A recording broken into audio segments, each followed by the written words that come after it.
All right, guys, welcome to River City Sports Media. We are having another discussion here, the round table at the river. It's been a couple weeks. We are in the dog days of summer, so what have you guys been up to?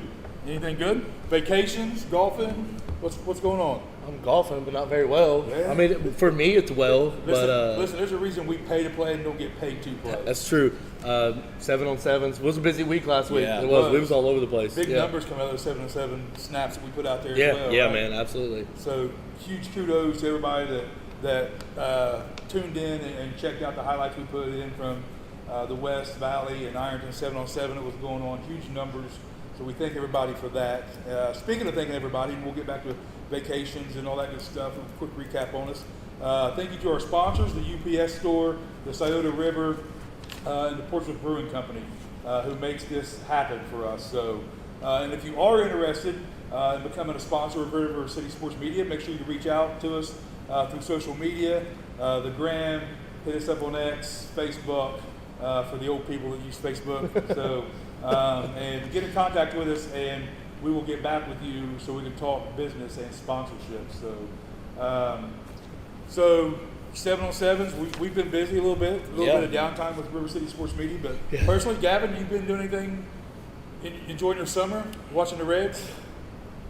I think watching the Reds has kept me from fully enjoying my summer. I'd say a lot of people would say. Well, okay. And I will say this. I was watching MLB Network the other night, and one of the analysts came on and said, "Wow, the Reds, they're a pretty average team." And I was sitting there and I'm like, "Oh, my baseball team's average. We finally did it. Like, we're not bad. Successful, right? Yeah, but it's like, trade deadline's here. There's rumors that Eugenio Suarez might be coming back. Yeah. There's a couple rumors maybe about some Twins relievers that we might try and go get. It's just a thing of, we're finally in this scenario where we're above 500 after the All-Star break. Clearly there's a path to the playoffs. Yep. If the front office doesn't do anything this trade deadline, it tells me then they really don't care about winning. They care about turning a profit. Correct. And fine, if your message from your boss, the Castellinis, is we need you to turn a profit every year to keep your job, fine, keep your job, earn your money. But my it still advice isn't to going the to make me fans is, frustrated. until we get a good product, quit going to the games and quit giving them money. Well, I'm going to the game tonight. So. Quit going to games, quit giving them money. Let it meet that cost until they give us a good product and an opportunity to at least win the division, for God's sake. I will be at the game tonight, and I will be buying a slice of pizza. I will be falling for the trap. We're going to call you a narcissist. You're funding the system. Right, yeah. Right? So, JC, what else been going on? I know you guys had a little AAU, finished up with AAU. Yeah, we're done with that. Man, I mean, it's crazy. Like, been in we would go Wesley all this week, winch, basketball at noon, basketball at 8:30, just 2 times a day. And I'm like, yesterday I was like, we're not going. Like, well, you can go in the morning, mom at work. We're not doing it. Yeah. Trying to at least relax a little bit.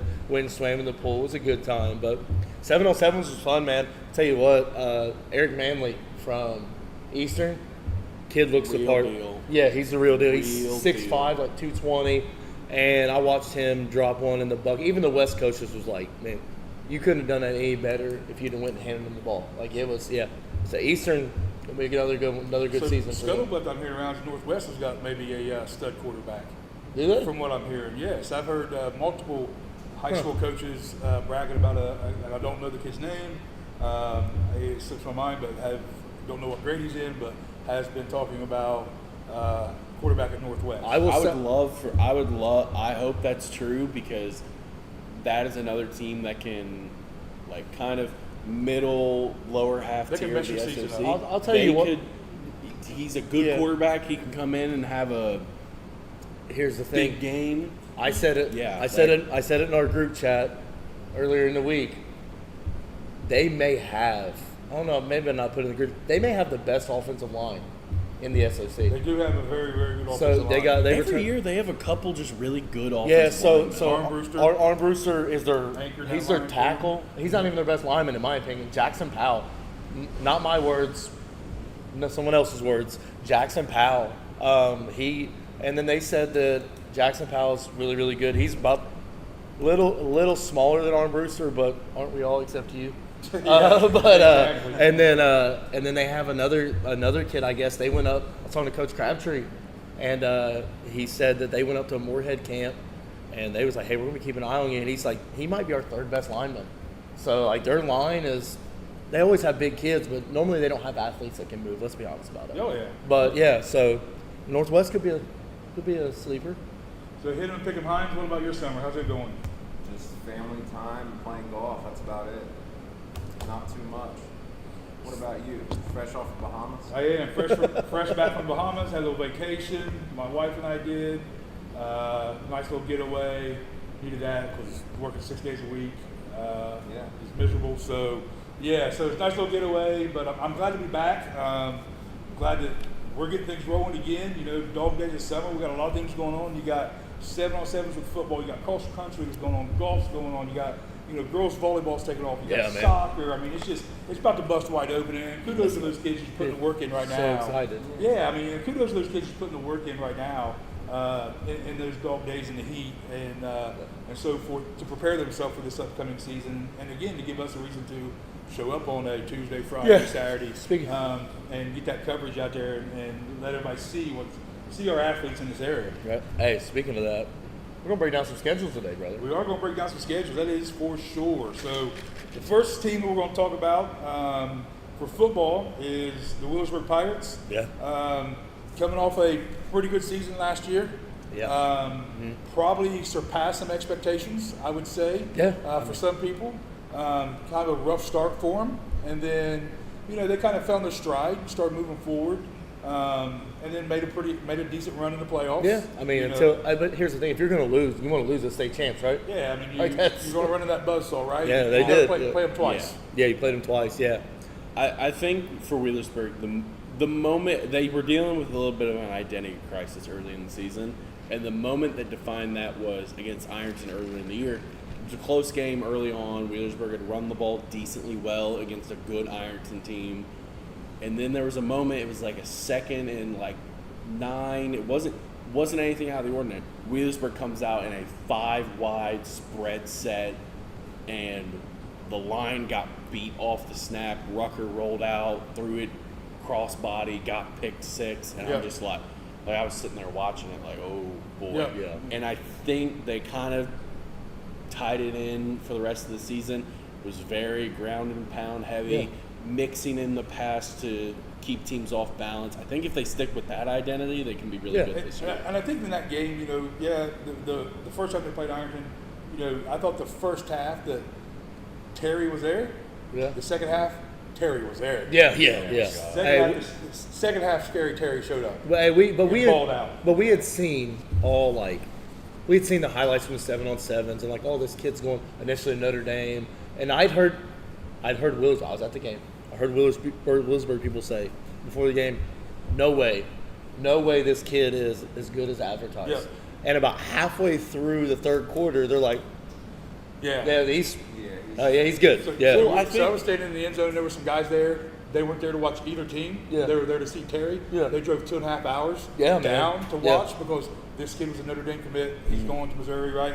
First half comment was, this kid's ridiculous. This kid is not cut out. He can't make it. Yeah. The second half was, this kid's the real deal. Yeah. So it's that quick of a blink for them. I think it was in previous years, Ironton had high major recruits, and they come into that Wheelersburg game, and it seemed like it just always didn't perform to the best of their abilities in that Wheelersburg game. Maybe it was just a moment or whatever. Yeah. Terry was the exception to that. Absolutely. I mean, he dominated. He was our Tanner Holden from years ago for Wheelersburg. Yeah. I I mean, remember that's watching John Casquez there a few years ago. Yeah. Wisconsin commit. He runs for 50 yards. Yeah. yeah. He's not It's playing in the Big Ten. no. So, so to get back on schedule with Wheelersburg, going into this year, I know I've had several conversations with Coach Woodward. We got some things lined up with those guys coming up next couple of weeks, get some interviews and some footage of those guys, so we can get that posted. He's happy with what's been going on in the weight room. The big adjustment that Wheelersburg made this year was they brought a strength conditioning coach on board. That's awesome. They brought Jacob Wesney in. From what my understanding man. is, the kids love him. And It's something different, a new face. Yeah, absolutely. So the kids have bought into it. So we'll see what they end up in. You know, I always felt that the strength and conditioning, especially the strength department for Williamsburg, was probably a little bit of their downfall. Yeah. Like for they sure over the years. Some did. games they got manhandled they probably shouldn't. Last year, the offensive line, you had 4 seniors and a junior on that offensive line. Yeah. I think they averaged 256 Huge. across the front They was line. big. They was. And there were some times that they couldn't get a 3rd and 1. Yeah. Right. They I can mean, find a little bit more. And with time as that goes and on. with that being said, you're talking about the offensive line. I think that's for me. That's the key performance. Like that's the key performers. They go as the line as the line plays. If Yes. the line's good, they're gonna be a good football team. But if the line struggles a little bit, then but the good thing is you don't open up with I think- Ironton week 1. That's true. Yeah, you I get- think that is going to be the biggest thing because that Ironton game week 1, I mean, I can't tell you how many times there would always be a just massive week 1 injury that seemed to take them weeks to fill that gap. Last year, after. what lineman was it? There was a- Sawyer Simmons. Sawyer- Yeah, so he got hurt that game. It's a prime example. He didn't come. Did he Torres come? patella tendon. Did he come back? He though? came- he came Yeah, he back. came He back. eventually came back. Came back, played a couple games, sat out a couple games, and then made it back for the playoffs. Yeah, that's- got I hurt think in the playoffs. and I think an uh, important thing with that Parker is Cantrell was another one that got hurt. That was was- yeah. for Lewisburg. That's what I'm saying. Jackson game. Parker was another one. Broke his leg. Made it back for the playoffs. he did. He So fought back. kudos to him for that. Yeah. You know, Trust Coach Sutton fully though. He's one of the best in the area. Hang offensive line. He'll have him. Yeah. He'll Yeah. have him ready I- to go. he's got his hands full. You graduate 4 seniors on Yeah. that line. Yeah. A lot of expectation for the younger guys to step up. Hopefully, those guys look back over the last couple of years of But- what their role was, and now it's my time. They right? do, they do return a stud though. The Meeker kid is. Yeah, The he's Victor kid is yeah, the real deal Holyfield. Mountain. He's yeah. how good does he want to be, right? Yeah, right. It's up to him. Mountain. Yeah, he's it's huge. up to him. Yeah, absolutely. I think Surprises me about the Meeker kid because when he was younger, I would not have guessed that kid would have turned into the player that he is now. So There's a couple other ones I can say that about. Yeah, we always speak to you. I remember when Well, he they came, can- Well, I yeah, remember when absolutely. he first came in as a sophomore was the first time he got some real minutes on the offensive line. And a lot of it was he wasn't really technically gifted with his feet, didn't move that well, but they would just sometimes put him at center. And I would watch him I'd watch him in these SOC games. He'd snap the ball and he'd stand up and he'd just barrel over. Yeah. Just a big kid, just a big because kid. he's almost 300 pounds. Yeah. I mean, as a sophomore in high school. Yes. So, Yes. but skill position wise for Berg, for me, and they're not really skill players, but they play both sides of the ball. The two that I'm the most excited about, Elijah Brown and Ison Emden. I was gonna say- think those two are going to be the X factors for So Berg. it's this year. funny you said it last year. I told old the radar over there. I said that Ison was my pick last year to have a big. He had a good year, but like he was. That kid, I don't know if there's a kid that worked harder in the weight room. Ison, he's just a big, strong kid. That's what you said about there were some times they couldn't pick up a 3rd and 1. I think they could not have an offensive line on the field and just hand the ball to Ison, Yeah. and he will pick up the Yeah. 3rd and Give me 1. 5. Yeah, Like, You know you what's seen funny? it? You see when they you're going to get hard work. yeah. You're going to get effort. Sometimes. Those kids are your whiskey drinkers. They're your blue collar Was kids. it? Was it Harvard? There was a game where it was like third. It was a 3rd and 1. Was it maybe even Harvest Prep? I don't know. But they handed it off to Ison. Ison gets he gets hit initially in the backfield and turns it into a 6-yard game because Yeah. the kid's legs never stops moving. Yeah. And he's just And he replicates that on the defensive side. Yeah, of the ball. absolutely, I mean, yeah. he's a guy that height-wise, he doesn't really profile as a guy that gets down in the dirt, plays off the Yeah. edge, but he is a really good run-stopping edge guy. absolutely he is. Yeah. Plays with a chip on his shoulder. He does. He's got a motor that just he's 100 miles an hour. If all he, the time. if he was 6'2", 6'3", maybe Yeah. 20, he's going next level big because he's the motor and he's a hard nosed kid. That's what you want. He's the definition of a Southern Ohio kid. Absolutely. Like that's like it's. So, Hines, you got anything that sticks out for you as far as performers or gaps or what they need to do this year to improve from next year? I mean, I think they got the right pieces and skill positions. I just think it's, what can you get out of them? How do they perform? Like last year, you see signs. Yeah. You see a lot of good, but then other times you scratch your head and just wonder.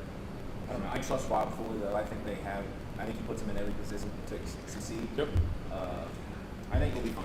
I think it's. I'm looking at their schedule. I mean, Yeah. I think it feels like it's 7 and 3 or 8 too. Yeah. I mean, I think the ceiling is. Yeah, I think it's right there, and then I think you just try to stay healthy and make a playoff run like they have in years past. I mean, Yeah, absolutely. I think you know what you're.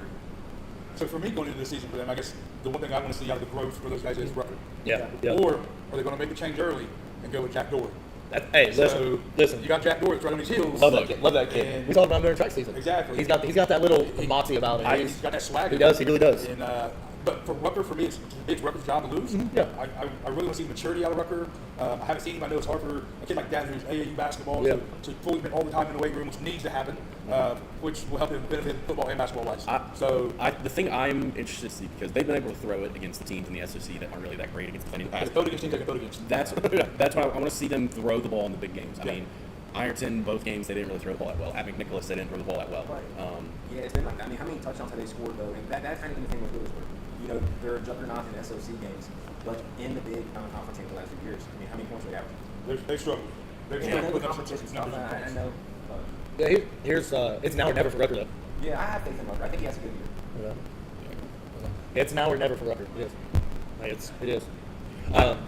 So their schedule. I mean, real quick, we'll run through it. Kid Columbus. You know, then they go to McNick, or they got McNick. Then they got Jackson. Then they got Northwest. Then Lewisburg then has Valley.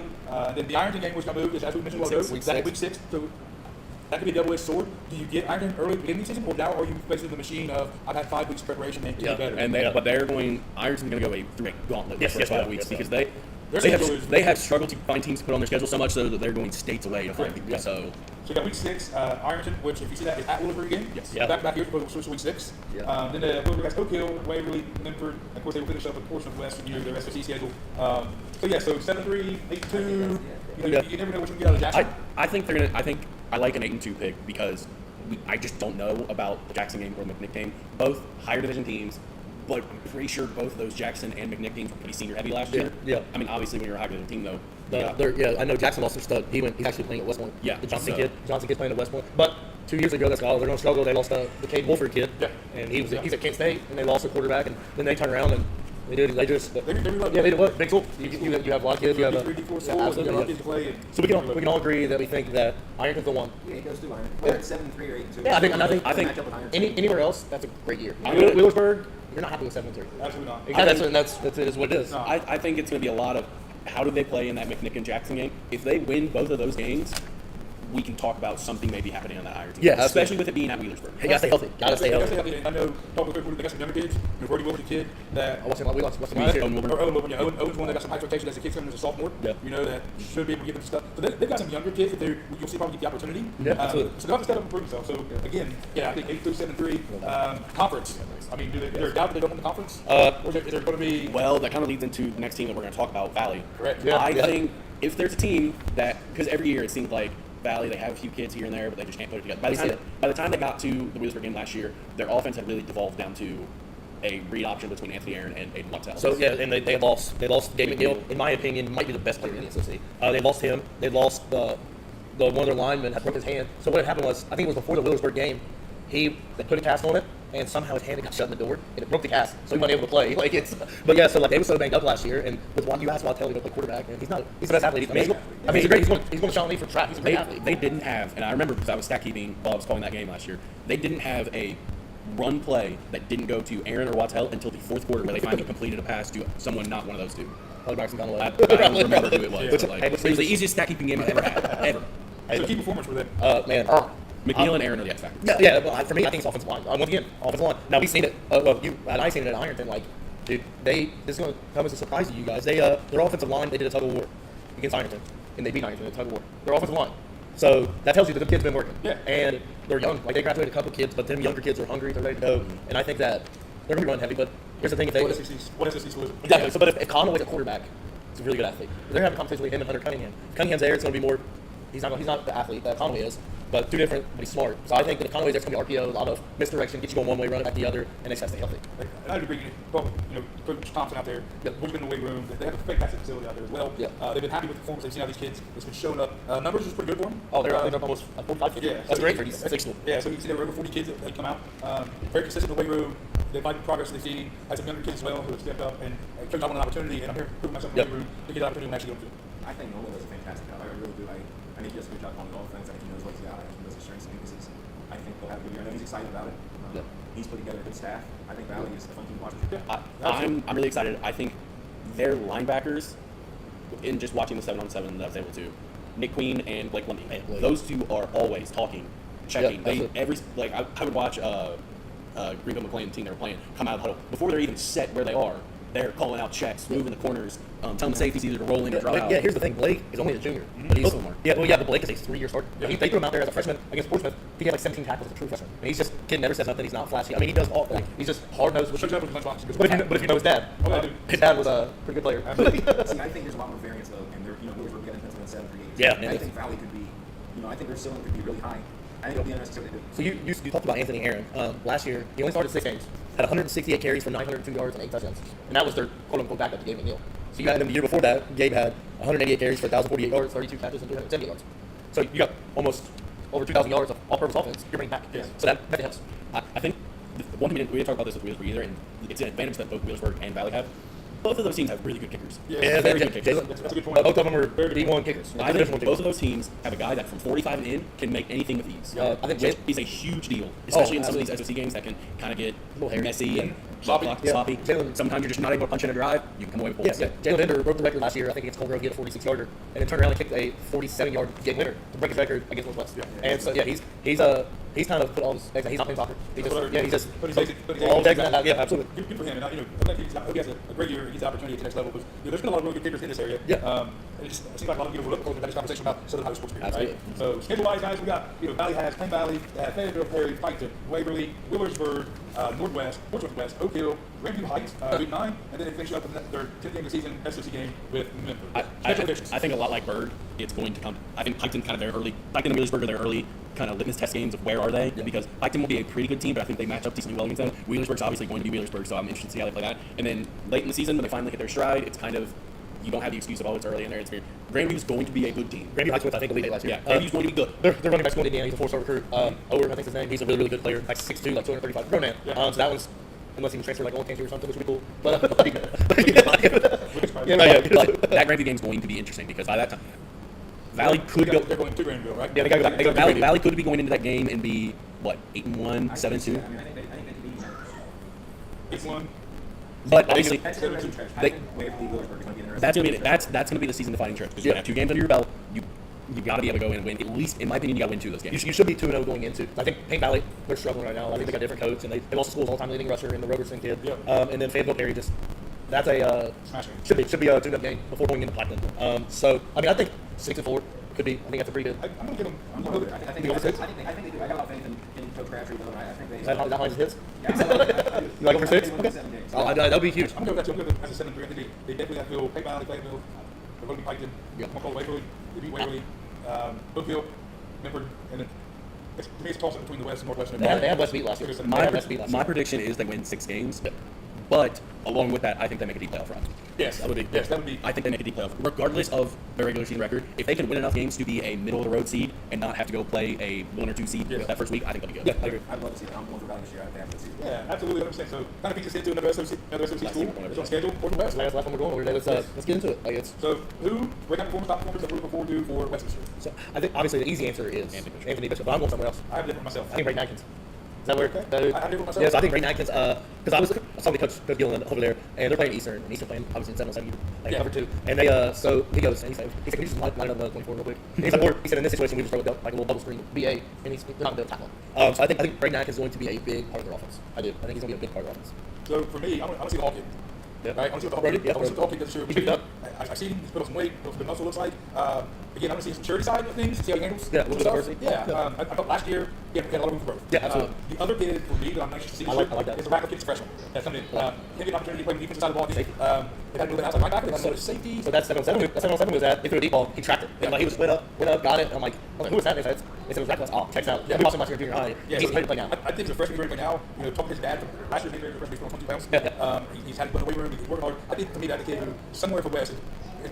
So Coach Dillon also told me that man, Anthony Bishop come out. Guess we can sell a different practice. I get instant offense. He's a big play now. He's gonna be one of those kids. He touches the ball, you kind of hold your breath. See what he does. Good kid. I know the kid in family. I think one day this is what you find out as a freshman in this situation is, are you tough enough? Yes. That first time you smack him out, you really love football. I think he's the type of kid that he will. My smile at you and get ball back up. They can have another. Yeah. Right? They can have another. Yeah.